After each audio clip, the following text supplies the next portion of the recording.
Tehran کا ایک شخص عزاداروں کو کھانا کھلایا گیا، جو پلیٹیں گندی تھیں اس کو بعد میں دھل رہا تھا. ٹی وی والے پہنچ گئے وہاں، رپورٹر، اور اس کو فوکس کر رہے ہیں کہ یہ آدمی عزاداروں کی جھوٹی پلیٹ کو دھل رہا ہے. معمولی بات ہے، کیوں دکھا رہے ہو؟ لیکن کچھ ہے تو اس لیے دکھا رہا ہے کہ یہ دیکھیے یہ آدمی، اس کو آپ نہیں جانتے ہیں لیکن میں دکھا رہا ہوں یہ عزاداروں کی جھوٹی پلیٹیں دھل رہا ہے. پھر اس آدمی کا تعارف کرایا انہوں نے کہا یہ تہران کے جو 4 6 7 8 بڑے تجار ہیں ان میں سے ایک ہے. یہ 2000 سے 2500 لوگ اس کے انڈر میں کام کرتے ہیں. 2500 لوگ اس کے انڈر میں کام کرتے ہیں. جس سے بھی کہہ دے گا بڑی خوشی آ کے دھلے گا کہ صاحب نے کہا ہے. لیکن وہ یہ بتانا چاہتا ہے کہ حسین کا جب کام ہو تو صاحب نہیں رہ جاتے، حسین کے عزادار میں تبدیل ہو جاتے. اس فرش عزا پہ آنے کے بعد کوئی معیار نہیں رہ جاتا، سب ایک برابر. وہ پلیٹیں دھل رہا تھا، اس کا انٹرویو لیا گیا. بھائی آپ پلیٹیں دھل رہے ہیں، آپ کسی سے بھی کہہ دیتے، آپ کے پاس 2500 نوکر ہیں، آپ کسی سے کہہ دیتے دھل دیتا، آپ پیسے دے دیتے، آپ ہوٹل میں کھلا سکتے تھے، سب کچھ ہو سکتا تھا، لیکن آپ کیوں دھل رہے ہیں؟ اس نے کہا میں یہ پلیٹیں 27 سال سے دھل رہا ہوں.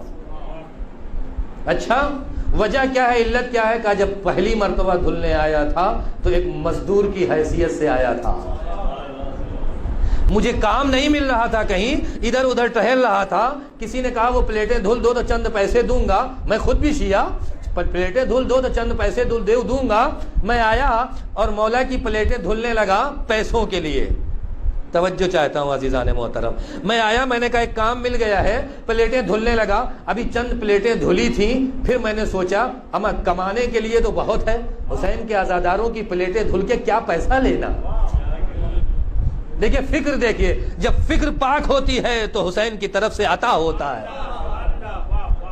جب فکر صاف ہوتی ہے تو مولا دیتے ہیں. اس نے کہا نہیں یہاں کیا پیسہ لینا، ایک دن اور فاقے سے رہوں گا، مولا کی پلیٹیں دھل کے میں پیسہ نہیں لوں گا. ساری پلیٹیں دھل دی، سجا دی. جب جانے لگا اس نے پیسہ دیا، کہا نہیں مولا کے نام پہ میں پیسہ نہیں لینے والا، مولا کے نام پہ میں فری میں کام کروں گا. مجھے کام نہیں ملا ٹھیک ہے، لیکن اس نے کچھ نہیں لیا، چلا گیا. اس کا یہ کہنا ہے کہ وہ دن اور آج کا دن مجھے لوگوں کو منع کرنا پڑتا ہے کہ میرے پاس پہلے سے کام ہے. اس دن سے جو سلسلہ شروع ہوا، برکتوں کا سلسلہ چلتا رہا، کام پہ کام ملتے رہے، میں ترقی کرتا رہا. 27 سال کے نتیجے میں آج اس منزل پہ ہوں. 2500 لوگ میرے انڈر میں کام کرتے ہیں، لیکن سچا حسینی وہ ہے جو معراج پہ پہنچنے کے بعد اپنی اوقات نہ بھولے. حسین کا ماننے والا وہ ہے کہ 2500 نوکروں کو رکھنے کے بعد یہ نہ سوچے کہ ارے وہ دن تھا کہ میں نے پلیٹ دھل دی تھی. نہیں، اسے یاد ہے یہی وہ پلیٹیں ہیں جس نے مجھے یہاں تک پہنچایا. جب تک زندہ ہوں اسے دھلتا رہوں گا. تو اے میرے عزیزوں اور دوستو، حسین کے یہاں خلوص معیار ہے. اگر خلوص دل سے، صاف نیت سے چلا جائے گا، سیاست بازی نہیں ہوگی تو ہمیں معراج حاصل ہوتی رہے گی. سیاستوں میں الجھو گے، اسی دنیا میں گھومتے پھرتے رہ جاؤ گے، حسین کے عزاداروں کی فہرست میں نام بھی نہیں آ پائے گا. ایک صلوات پڑھ دیں محمد رضا.